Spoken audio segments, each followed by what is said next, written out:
गजानन बिश्नोई जी हैं, ये राजस्थान से हैं। इन्होंने लिखा,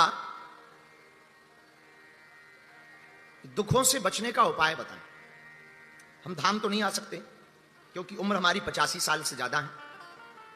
आपकी कथाओं को हम लगातार सुन रहे हैं, अनवरत आपकी कथा से बहुत सीख रहे हैं, और आप अक्सर एक नई दुनिया की बात करते हैं, प्रैक्टिकल लाइफ जीने की। उसको जीने की हमने कोशिश की है। जब से प्रैक्टिकल जीवन जीना शुरू किया, वास्तविक जीवन जीना, मिरर की तरह जीवन जीना शुरू किया, तब से हमारी भी जिंदगी में मजे तो शुरू हो गए। बुढ़ापे में भी थिरकने का मन करता है, परंतु अभी भी कई बार परिवार के ऊपर जब विपदा आती, बच्चों को देखते हैं तो दुख आता है, या कोई बीमारी होती है तो दुख आता है।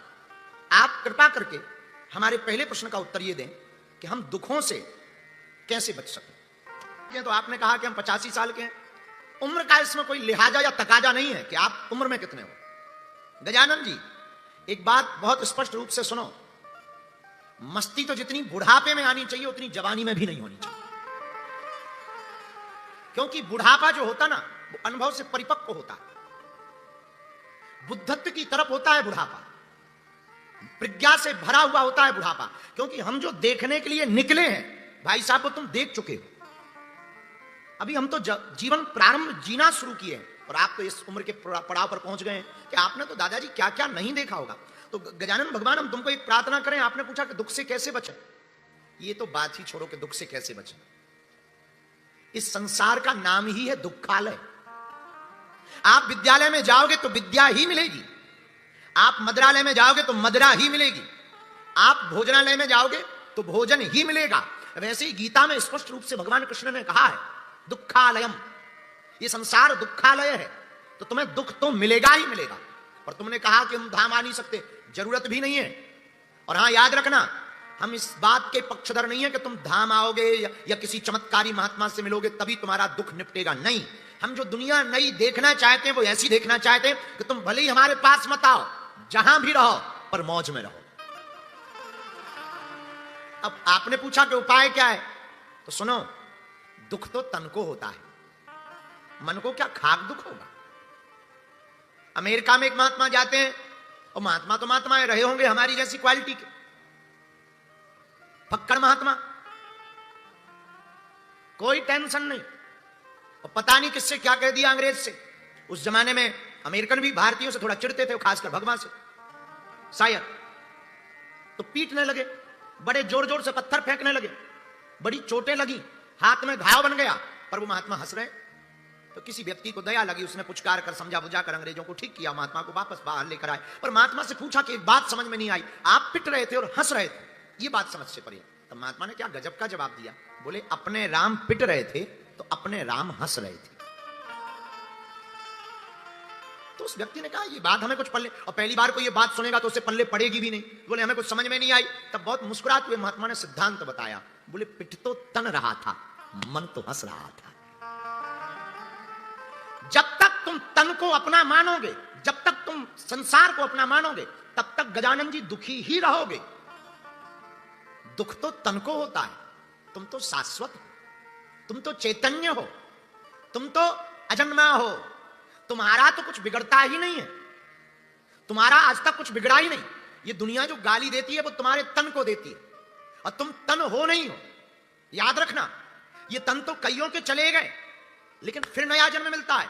तुम आत्मा हो, तुम ब्रह्म हो, तुम उस चैतन्य की चैतन्यता हो, उस अखंड ब्रह्मांड नायक की तुम ऊर्जा हो, उस ब्रह्मांड नायक अधिपति की तुम ऊर्जा हो, उस ईश्वर के तुम अंशज हो जिसने ब्रह्मांड की रचना की। गजानन, आपने कहा कि दुख से कैसे बचें। जब तक तुम अपने आप को, तन को अपना मानोगे, तब तक तुम दुखी रहोगे। तुम आज से ही एक प्रैक्टिस कर लो। दुख तन को मिलता है, मन को तो कोई दुखी कर ही नहीं सकता। तुम मुझे गाली दे सकते हो, पर हमें गाली नहीं दे सकते। गाली तुम शरीर को दे सकते हो, पर भला आत्मा को क्या खाक गाली दोगे। और गीता कहती भी है, आत्मा ना कटती है, ना जलती है, ना मरती है, हम तो चैतन्य ही हैं। तुम्हारा जो दुख है वो वाहिक है, तुम्हें जो पीड़ा है वो वाहिक है। तुम अंदर से ये समझने की कोशिश तो करो, फिर भला देखो जिंदगी के मजे, जीने के मजे आने लगेंगे तुम्हें भी मस्ती चढ़ने लगेगी। और ये जो तुमने कहा कि बीच बीच में थिरकने में दिक्कत होती है, तुम बुढ़ापे में और ज्यादा थिरकोगे, खूब मजे लोगे जिंदगी के। क्यों? क्योंकि दिक्कत तो तन को होनी है, तुमको क्या खाक दिक्कत होनी है? तो तुम ये बात त्याग दो मन से, आज से नई जिंदगी जीना शुरू कर दो। एक नया चश्मा लगाओ अपनी आंखों पर कि दुख हमको नहीं होता है, दुख तो तन को होता है। दुख हमारा नहीं, दुख वाहिक का विषय है। हम तो आनंद के स्वरूप के हैं, क्योंकि हम सच्चिदानंद के अंशज हैं, हम उस परमानंद के अंशज हैं। और जब वो परमानंद है, वो सच्चिदानंद है, तो हमारी जिंदगी में तो आनंद होना चाहिए। हाँ, ये बात अलग है कि ये कहना सरल है, सुनना सरल है, उतारना कठिन है। पर ये उतारना भी बहुत ज्यादा कठिन नहीं है, आदत की बात है। धीरे धीरे अपने मन को तुम समझाना शुरू करो। आने दो विपत्तियों को, तुम बुलाओ भी ना और आए भी तो घबराओ भी ना। आने दो संकटों को, जरा घेरना तो दो, विपत्तियों के काले बादल घिरने तो दो। और मेरे पागलों, कभी विपत्तियों के काले बादल घिरे हो और तुम्हारे चेहरे पर बहुत तीखी सी मुस्कुराहट हो, तो विपत्ति भी आकर के शर्मा जाएगी कि मैं किस बादशाह के सामने खड़ी हूं। स्वच्छंद हंसी हो, स्वच्छंद मुस्कुराहट हो।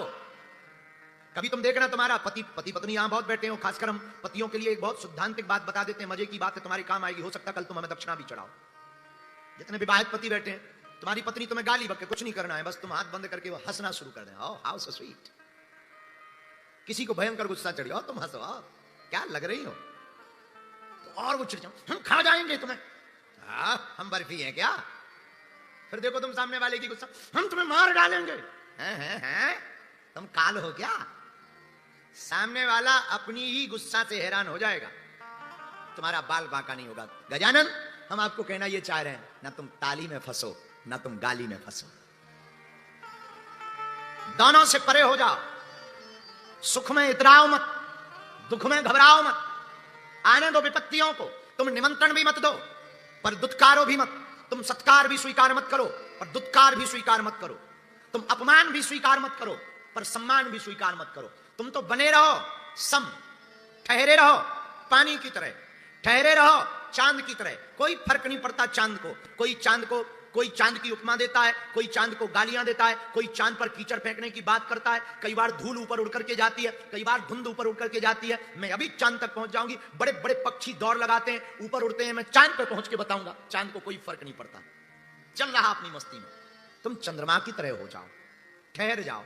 तुमने कहा दुख से बचने का उपाय क्या है, और तो कोई दूसरा उपाय नहीं। बुरा मत मानना, दुनिया के जितने भी गुरु हैं वो कभी भी परिस्थिति नहीं बदलते हैं। और इस भरोसे में मत रहना कि तुम गुरु के पास जाओगे तो वो परिस्थिति बदलेंगे। गुरु तो हमेशा मन स्थिति बदलता है। गुरु तो मन की स्थिति को बदलता है, जीने के तरीके को बदलता है, दुख के देखने को तरीका बदलता है। किसी महात्मा के पास एक आदमी गाय लेके गया, महाराज ये गाय स्वीकार करो। ओहो बहुत बढ़िया, लाओ लाओ लाओ लाओ, बहुत अच्छा है। स्वीकार की, अरे ठाकुर तेरा धन्यवाद है, अब तो चकाचक रबड़ी मालपुआ होगा, बढ़िया खीर बनेगी, रोज ठाकुर जी को भोग लगेगा, बड़ा आनंद आएगा भैया। अब तो गौ माता आ गई है, दूध देती है, हाँ महाराज 5 लीटर। ओ हो, फिर तो बड़ा आनंद है, अब तो गाय हो गई। पर 4 दिन बाद वही चेला गाय वापस ले गया। जो दे गया था वो ले गया, क्योंकि चेला भी भिवंडी का था। अब गुरुजी पे तो कोई फर्क नहीं पड़ा, पर गुरुजी के चेलों का मुंह लटक गया। क्या हुआ, महाराज वो गाय दे गया था, आज ले गया। पर ले क्यों गया ये तो नहीं पता महाराज, पर ले तो गया है, पर मुंह क्यों लटकाया। अच्छी खासी गाय थी, दूध की व्यवस्था हो गई थी, बढ़िया खीर बन रही थी, बढ़िया चमचम बन रहे थे, आनंद आ रहा था। अब सब बंद हो गया। महात्मा बोले, ए ठाकुर भला हुआ, ले चेले बोले भला हुआ। जिस दिन गाय आई थी उस दिन भी ऐसे हाथ उठा के कह रहे थे भला हुआ, आज फिर कह रहे हो भला हुआ। महाराज गाय चली गई, आई नहीं है। महात्मा बोले यही तो हम कह रहे, ठीक चली गई, गोबर उठाने का झंझट गया। हाँ, कौन गोबर उठाए, कौन भूसा की व्यवस्था करे। बाद में डेयरी से लेकर के जब खीर खानी होगी डेयरी से दूध मंगाएंगे। कबीर कहते हैं, क्या वाणी कबीर की, कभी कबीर को पढ़ो मजा आता है। कबीर कहता है भला हुआ मेरी माला टूटी, मैं भजन करन से छूटी। कबीर कहता भला हुआ मेरी मटकी फूटी, मैं पनिया भरन से छूटी। दोनों में भला है, आए तो स्वीकार करो और जाए तो भी सत्कार करो।